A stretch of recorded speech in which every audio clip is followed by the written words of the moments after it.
60 years have passed since the US military intervention in the Bay of Pigs off the coast of Cuba. It was a failed attempt to overthrow the government of Cuban leader Fidel Castro. The day of the failure of this American intervention is still celebrated in Cuba today. Survivors of the attackers are based in the United States and are satisfied with the failed mission because they did their duty. BBC Mundo has analyzed the facts of this military plan and the events that took place. Johnny Lopez de la Cruz was not breathing.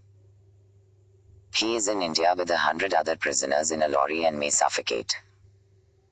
The prisoners inside the truck are very upset. They are drenched in sweat. Many of them become unconscious. Many of them loosen their military belts and try to survive by getting fresh air from the holes in the lorry. But most of them fear that as soon as they arrive in Havana, they will be put in front of a firing squad and executed. The truck arrives at its destination after a 7-hour journey. Military personnel open the door of the lorry. Many bodies fall to the ground. 9 prisoners died during the journey. When Johnny starts to get out of the truck, he barely gets off.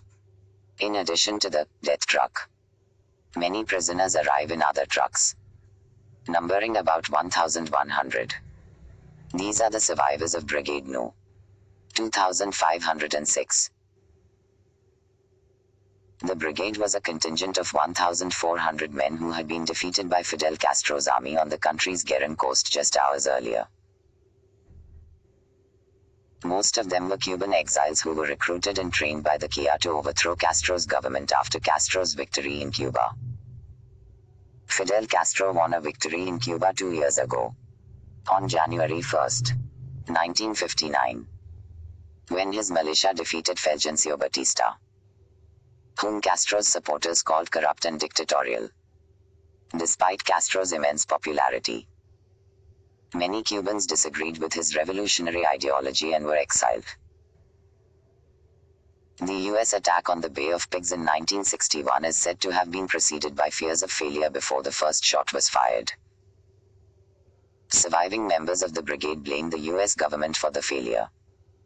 In the United States, President John F. Kennedy from the White House immediately cancelled a US Air Force bombing order that could have made Castro's Air Force ineffective. He rescinded his order because he did not want to reveal that the United States was behind the attack.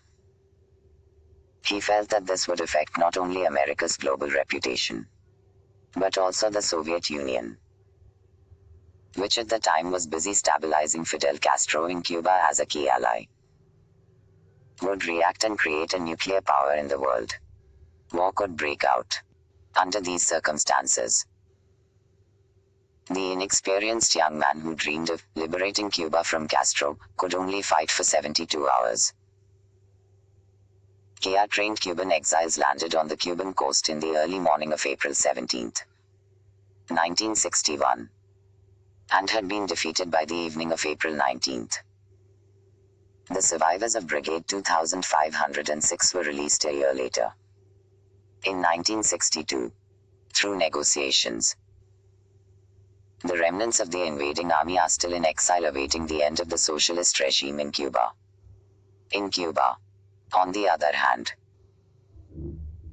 April 19th is celebrated every year as a defeat for the mercenaries who had the support of the world's most powerful country.